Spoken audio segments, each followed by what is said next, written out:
What is up, ladies and gentlemen? CJ the Cheese DJ here, and we are back with another video for you guys today. And today, guys, we're in Godfall taking a look at all the Valorplates. Now, there are 12 Valorplates in total, and each of them have their own set of skills and uniqueness towards them. So let's take a look into each of the Valorplates and see what they all do. So the first one up, we have Armistice. Now, Armistice has an extra 10% breach damage, and his Archon Fury activation effects releases a shockwave that breaches nearby enemies and deals 3 physical damage. Now, as well as that, during his Archon Fury, he gets an extra 50% breach damage, an extra 100% damage to breached enemies, 100% takedown damage, and an extra 50% damage whenever you defeat a breached enemy or defeat an enemy with a takedown. So those effects last for a little bit of time. Now, you can augment him as well. Augmenting unlocks at level 10 for those of you that are unaware, but Armistice is one of the later tiered Valorplates that you'll be able to get due to him having the crystalline tier, which is available in the second location. So next up, we then have TYPHON. Now, TYPHON also is I guess you could say an elemental based one. He has a 10% chance to inflict chill. His Archon Fury effect is to summon 3 water sentinels, which sounds pretty cool on paper. And during his Archon Fury, he's got an extra 90% chance to inflict chill, which essentially gives you a 100% chance to inflict chill due to his original passive. As well as that, 100% damage to chilled enemies, and your attacks also deal water damage. So that's TYPHON. He looks pretty cool as well. Next up, we have GREYHAWK, I believe.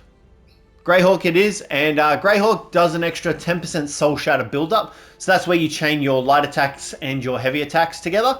And his Archon Fury activation effect unleashes a shockwave that applies 81 Soul Shatter build-up to nearby enemies. So pretty effective if you're dealing with a large group of enemies. He's definitely more of a sort of, I guess you could say a support character for GREYHAWK. During Archon Fury, you get 100% Soul Shatter build-up, and you unleash a shockwave that applies 81 Soul Shatter build-up to nearby enemies whenever you Soul Shatter an enemy. So that's really effective, and for this guy you need the Valorplate cores, obviously, for every one of them, and Infused Jasper, which you unlock in the first region on Earth. Now, next up, guys, we have Phoenix. Phoenix is the second Valorplate that you will unlock in the game. It's made using, well, I mean, the 7th Sanctum pretty much gives it to you, and she does fire damage over time, so you've got a 10% chance to inflict burn.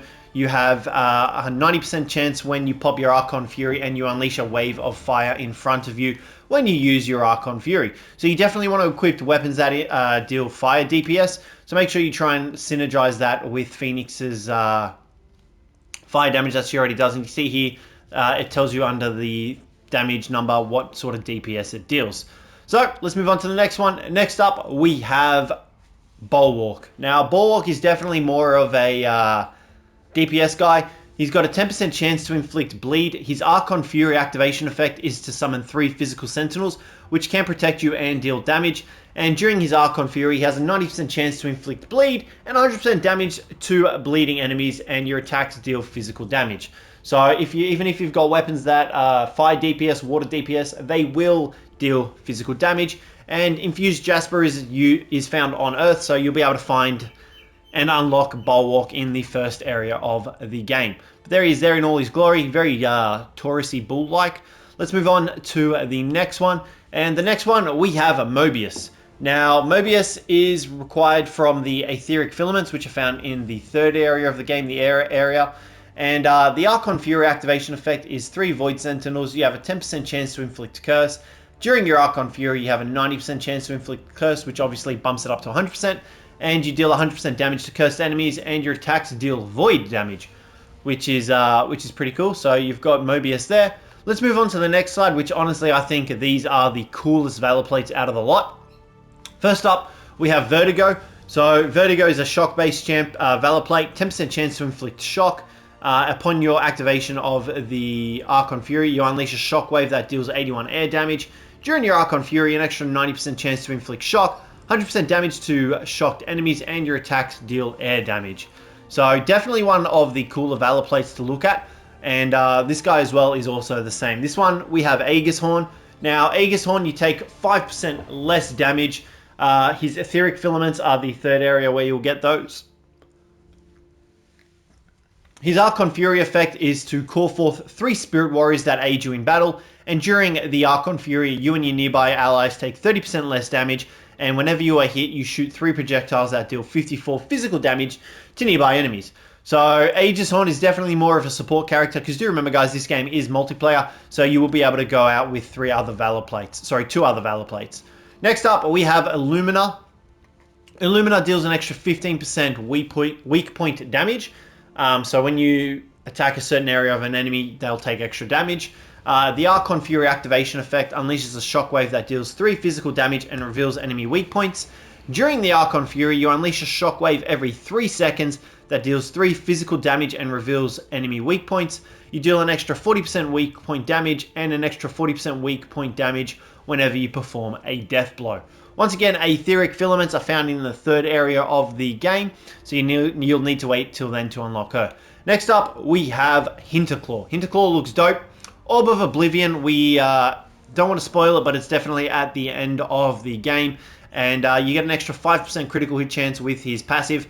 His Archon Fury effect is to call for 3 Spirit Warriors to aid you in battle, and during Archon Fury, you'll deal an extra 30% critical hit chance, and you'll have an extra 15% critical hit damage whenever you defeat an enemy. So that will stack as well during your Archon Fury, and you can hit a maximum of 150 with HINTERCLAW. It looks absolutely dope. Alright, and let's move on to the next one. Next one, we have MESA. MESA does earth damage.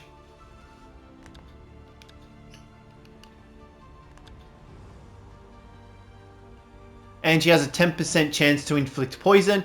When you activate your Archon Fury effect, you unleash a shockwave that deals 30 earth damage. During your Archon Fury, you have a 90% chance to inflict poison, and you deal 100% damage to poison enemies, and your attacks also deal earth damage. So if you're looking for an earth-based champion, MESA is definitely the one you want to go with. Nonetheless, move on to the final one, and this is SILVERMANE, the one that you start off with. His one is pretty good, so 10% weapon technique charge speed, so your shield charge speed and your polarity attack charge speed. So all your abilities that use your attacks, so like your L1 and your R2 and stuff like that, will charge 10% faster, as well as your shield charge and your polarity charge attacks. Now his Archon Fury effect is to call forth 3 Spirit Warriors to aid you in battle. During Archon Fury, your weapon technique, charge speed, shield charge speed, and polarity charge speed are all increased up to 300%, which is absolutely nuts. You can just dish out all your weapon techniques crazy fast. As well as that, 30% damage whenever you defeat an enemy with a weapon technique, shield ability, or polarity attack. So that continuously stacks. That doesn't have a max, which is really good. So you can definitely build this guy up around your weapon techniques and dealing a lot of damage, but you definitely want weapons that deal massive area of effects damage, like your hammers and your greatswords. Nonetheless, guys, that is all of the Valorplates at the moment in Godfall. Hopefully they bring out some more. At the moment, from what we can see, it doesn't look like they will be bringing out more, but hopefully in some DLC or something like that, they will bring out more. Nonetheless, 12, there's a lot to collect. A lot of them are pretty much the exact same sort of thing. The only thing that changes is their passive and the Archon Fury, but that does allow you to do certain builds on some of them, and we'll be covering those in the future. So guys, hopefully you enjoyed the video today. If you did, don't forget to leave a like, subscribe down below for more, but other than that, guys, I will catch you in the next one.